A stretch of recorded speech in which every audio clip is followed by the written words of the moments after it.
ఈరోజు అధికారంలో ఉన్నా లేకపోయినా ప్రతి జిల్లాలు తిరుగుకుంటా ప్రతి రైతును మందలించుకుంటా ఈనాడు హైడ్రా పేరుతోటి మరి మన కేసీఆర్ గారు 10 సంవత్సరాలు ముఖ్యమంత్రి చేస్తే హైదరాబాద్లో ఒక్కనాడు కూడా ఒక్క బీదలను కూడా ఒక్క ఇల్లును ఖాళీ చేసినటువంటి ఘనత లేదు. మరి ఈరోజు ఎంతో మంది అమాయకులను లక్షలు పెట్టి కూలీనాలు చేసుకొని మరి ఇల్లు కట్టుకుంటే వాళ్ళ ఇళ్ళని కూలగొట్టడం జరుగుతున్నది. అది ఎంతవరకు సాధ్యం? అది ఈనాడు జనాలు గుర్తిస్తున్నారు. రాబోయే 5 సంవత్సరాలలో ఈ కాంగ్రెస్ ప్రభుత్వానికి పుట్టగతులు లేకుండా పోయేది అనేది ఇలా జనాలందరూ కూడా గ్రహిస్తున్నారు. ఇప్పుడు ఎలక్షన్ వచ్చినా కానీ కూడా చిత్తుగా ఓడగొట్టడానికి ఇలా జనాలు రైతులు ఉన్నారు. ఇలా రైతులను మరి తొలి ఏకాదశి వచ్చిందంటే ఎకరానికి 10,000 రూపాయలు వేసేది. మరి ఈరోజు ఎలక్షన్లప్పుడు ఏం చెప్పిండు రేవంత్ రెడ్డి గారు? నేను గెలిస్తే 15,000 ఇస్తాను చెప్పిండు. ఇప్పటికి కూడా 10 పైసలు ఇవ్వలేదు. 2 పంటలవి కూడా 10,000 కూడా ఇవ్వలేదు. మరి ఇంకా ఆయన 7,000 ఇస్తానంటాడు, ఒక్కటి కూడా రాలేదు. జంగయ్య గారు ఒక మాట చెప్పండి, రుణమాఫీ అయిపోయిందా? మొత్తం కాలేదు సార్, ఒక్కటి కూడా రాలేదు సార్. మీ ఊళ్ళో ఎంత మందికి ఉన్నది రుణం?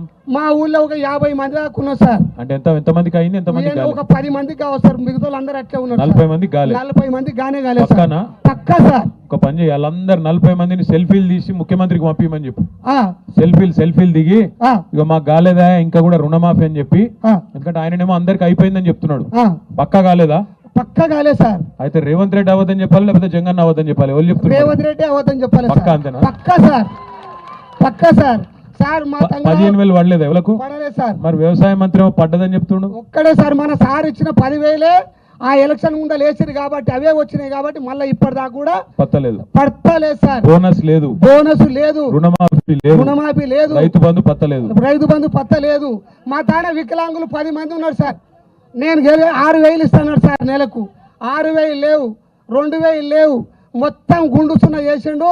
మరి ఈరోజు ప్రభుత్వాన్ని ఏ విధంగా రైతులు దివాళీ తీసిపోతున్నారంటే మీరు ప్రతి జిల్లా తిరుగుతున్నారు కాబట్టి మరి అందరిని కూడా గ్రహించి మరి ఈ విధంగా నువ్వు పోరాటం చేస్తే తప్ప ఇంకా పోరాటం చేయాలని కోరుకుంటున్నా. పాల బిల్లులు వస్తున్నాయి? పాల బిల్లులు కూడా లేవు సార్, ఏమి లేవు సార్. రియల్ ఎస్టేట్ ఎట్లున్నది మీ రంగారెడ్డి జిల్లాలో? రియల్ ఎస్టేట్ సార్ మన అది కూడా డామా సార్. కేసీఆర్ ఉన్నప్పుడు రియల్ ఎస్టేట్ బాగుందంటే శైలి అవటరు ఒకసారి. లేదు సార్, లేదు బాగా లేదంటే శైలి అవటరు. లేదు. ఇది కూడా కరెక్టేనా? మరి ఏది బాగున్నది ఇప్పుడు? మరి ఏది బాగలేదు సార్. మరి ఇంకా 4 ఏళ్ళు ఎట్లా భరించాలి? 4 ఏళ్ళు సార్, మనం 4 ఏళ్ళు భరించలేము. ఏం భరించలేము సార్. కరెంటు కూడా వస్తలేదు. ఏ టైం వస్తుంది ఏ టైం పోతుంది కూడా కరెంటు కూడా వస్తలేదు సార్. అన్ని విధాలు కూడా రైతులు చాలా ఆర్థికంగా ఇబ్బందులతో ఉన్నారు కాబట్టి మరి దళిత బంధు లేదు. అప్పుడు ఎవరన్నా కర్మదీరు చనిపోతే వారం రోజులలో 5 లక్షలు వచ్చేది సార్. ఆ 5 లక్షలు కూడా వస్తలేవు సార్. వడ్ల పైసలు పడ్డాయి అని అడుగుతున్నాడు. పడలేదు సార్, పడలేదు. మీరు ఇంకా బాగా చేయాలని కోరుకుంటూ చాలా సంతోషం. Thank you sir, thank you. అగర్మిగూడకెళ్ళి జంగారెడ్డి ఒక నిమిషం మాట్లాడండి. ఏడున్నారు మైక్ జంగారెడ్డికి ఇచ్చేయి. మాట్లాడు, పెద్ద ఆయన మాట్లాడి ఇచ్చే ఆయనకి జంగయ్య ఇచ్చేయి. మాట్లాడు. ఏడికెళ్ళి పేరు చెప్పండి. ఆకులం వెళ్ళారు. ఈ స్టేజ్ ఉన్న పెద్దలకు, ఎమ్మెల్సీలకు, ఎమ్మెల్యేలకు, ప్రజా ప్రతినిధులకు అందరికీ నా యొక్క హృదయపూర్వకంగా ధన్యవాదాలు చేస్తున్నాం. మన యొక్క కష్ట సుఖాలు చెప్పడానికి కానీ ఒక రైతుల గురించి పట్టుకునే నాదుడు ఏ ప్రభుత్వం కాలే, ఒక కేసీఆర్ ఎన్టీఆరే ఉన్నాడు. ఒకటి దున్నేవాడిదే భూమి, వేలాది ఎకరాల భూమి ధనికుల చేతిలో పెట్టుకొని గైరాన్ భూములు పెట్టుకొని పేదలు నడ్డి వంచురు ప్రభుత్వాలు. నిజమా కాదా? అబద్ధం అంటే నేను 5 బింగిలు తీస్తా ఇక్కడ. నీ పేరేం పేరే? నా పేరు కాళ్ళే శంకరన్న. ఇటు చూడు స్టేజ్ మీదకి చూడు. శంకరన్న, కేసీఆర్ ఉన్నప్పుడు రైతు బంధు వచ్చిందా నీకు? కేసీఆర్ ఉన్నప్పుడు ఒకసారి వచ్చింది, పోయిన సంవత్సరం ఒకసారి వచ్చింది. రేవంత్ రెడ్డి వచ్చినాక నాకు రాకున్నా సరే తోటి రైతులకు రావాలా, నా స్వార్థం నాకు వద్దు. ఒకటి రైతులు ఆరుగాలం కష్టపడి పనిచేసిన వరి ధాన్యానికి కేసీఆర్ కొనుగోలు చేసింది కానీ ఆయన ప్రభుత్వం ఉన్నప్పుడు కొనుగోలు కానీ ఇప్పటికీ కొనుగోలు చేయలే. రైతుకు గిట్టుబాటు ధర లేదు. రైతుల వద్ద ధాన్యం ఉన్నప్పుడు రేటు లేదు. దళారుల చేతులకు పోయినాక అనేకంగా ధరలు పెంచుతున్నారు విపరీతంగా.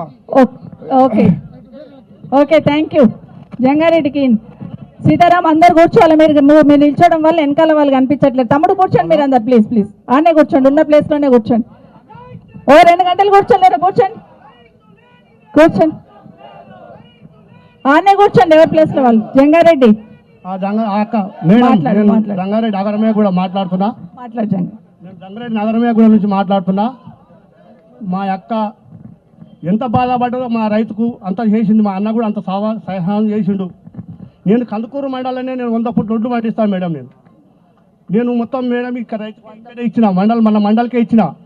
నాకు సంవత్సరానికి 12 లక్షలు పడేది. ఈసారి ఆ ఒడ్లు కూడా కొనలేదు, ఇక్కడనే ఇచ్చినాము. ఇప్పుడు కరెంటు కూడా లేదు. ఇప్పుడు 20 ఎకరాలు నాటేదానికి 10 ఎకరాలు కూడా నాటలేకపోయినా. నేను ఇప్పుడు రైతు బంధు ఇస్తాను, రైతు బంధు లేదు. రుణమాఫీ ఇస్తాను. మా ఇంట్లో 4 కోట్ల రుణమాఫీ ఉంది, ఎవరికి ఇవ్వలేదు. 1,00,000, 2 లక్షలు, 1,00,000 నా పేరు మీద 35,000 కూడా ఇవ్వలేకపోయింది నాకు. మా 35,000 కూడా వాళ్ళే. 35,000 కూడా వాళ్ళే. మరి 1,00,000 లోపల మొత్తం అందరికి అయిపోయింది. నా కొడుకు పెద్ద కొడుకు 1,00,000 ఉన్నది, నా చిన్న కొడుకు 1,00,000 ఉన్నది, నా నడుపు కొడుకు 1,00,000 ఉన్నది. ఎవరికి 1,00,000 వాళ్ళే మాకు. నా భార్య పేరు మీద 1,50,000 ఉన్నది, అవి కూడా వాళ్ళలేకపోయినాయి. 35,000 నీ పేరు మీద? నా పేరు మీద 35,000 అంటే 30 కూడా కాలేకపోయినాయి. మొన్న వచ్చి అందరు ఫోటోలు తీసుకున్నారు. అందరి ఫోటోలు తీసుకుని ఏం చేస్తారో తెలియదు. కానీ కరెంట్ కూడా చక్కగా ఉంటుంది. కరెంటు ఎప్పుడు పొద్దున్న 6 గంటలకు పోతే తెల్లవారు మళ్ళీ 6 గంటలకు వస్తున్నది. అది పొద్దున్నాక 10 సార్లు పోతుంది. మళ్ళీ ఊర్లో ఏమనుకుంటారు? ఊర్లో ఏమనుకుంటున్నాం అంటే అంతే ఏం చేస్తాం సార్, మా రామన్న మంచిగా ఉండే, మా రామన్న చేస్తుండే అని మేము అందరం క్షమాపణ కోరుకుంటున్నాం. ఇప్పుడు అంతేనా? ఇప్పుడు చేసేది ఇప్పుడు నాకు 2 ఎకరాలు ఆడ భూమి దగ్గర రోడ్డు కూడా 300 ఫీటర్ రోడ్ తీస్తాను. 300 ఫీటర్ రోడ్ తీస్తుండే ఆయన, అక్కడ తీస్తాడు పార్ప సిటీ కంట. మా రామన్న కొన్నాడు ఆడ 7 ఎకరాలు. ఆ రామన్న డెవలప్ చేస్తాడంట. పోయిందో ఉన్న 2 ఎకరాలు కూడా పోతున్నది.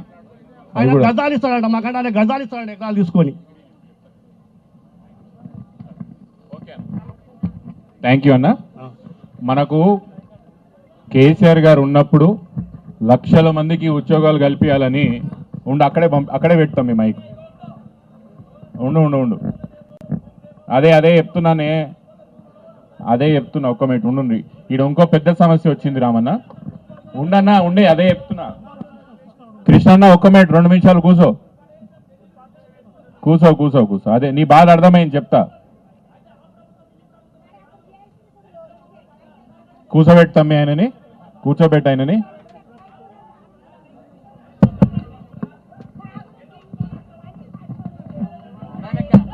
కృష్ణ నీకు మైక్ ఇస్తా, కూర్చో. కృష్ణ ఒక నిమిషం కూర్చో.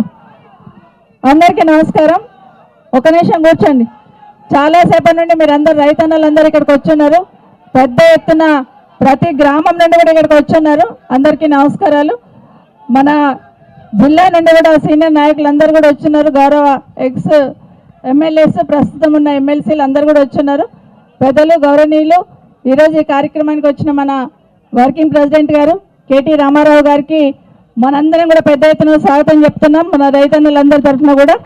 అదేవిధంగా పెద్దలు, గౌరవనీయులు ఎమ్మెల్సీ గారు వాణిదేవి గారు, అదేవిధంగా నవీన్ రెడ్డి గారు ఎమ్మెల్సీ గారు, గౌరవ మన అధ్యక్షులు, మన జిల్లా అధ్యక్షులు, మన ఇబ్రాహీంపట్నం మాజీ శాసనసభ్యులు సోదరులు మంచిరెడ్డి కిషన్ రెడ్డి గారు, వేదిక మీద కల్వకుర్తి శాసనసభ్యులు సోదరు జైపాల్ యాదవ్ గారు, అదేవిధంగా వికారాబాద్ అధ్యక్షులు మాజీ శాసనసభ్యులు ఆనంద్ గారికి, కొడంగల్ మాజీ శాసనసభ్యులు నరేందర్ రెడ్డి గారికి, పరిగి మాజీ శాసనసభ్యులు మహేశ్వర్ రెడ్డి గారికి, మన సెమిపూర్ రాజు గారు ఎమ్మెల్సీ గారు, అదేవిధంగా పెద్దలు, గౌరవనీయులు మన home minister, X home minister గారు మహమ్మద్ అలీ గారు, వేదిక మీద నా అంజయ్ గారు షాద్నగర్ మాజీ శాసనసభ్యులు వారికి, వారితో పాటు క్యామ మల్లేష్ గారు, వేదిక మీద ఉన్న గౌరవ సోదరి మనలందరికీ కూడా చాలా మంది సీనియర్ నాయకులు ఉన్నారు వేదిక ముందు, అక్కడ కూడా కూర్చున్నారు చాలా మంది నాయకులందరికీ.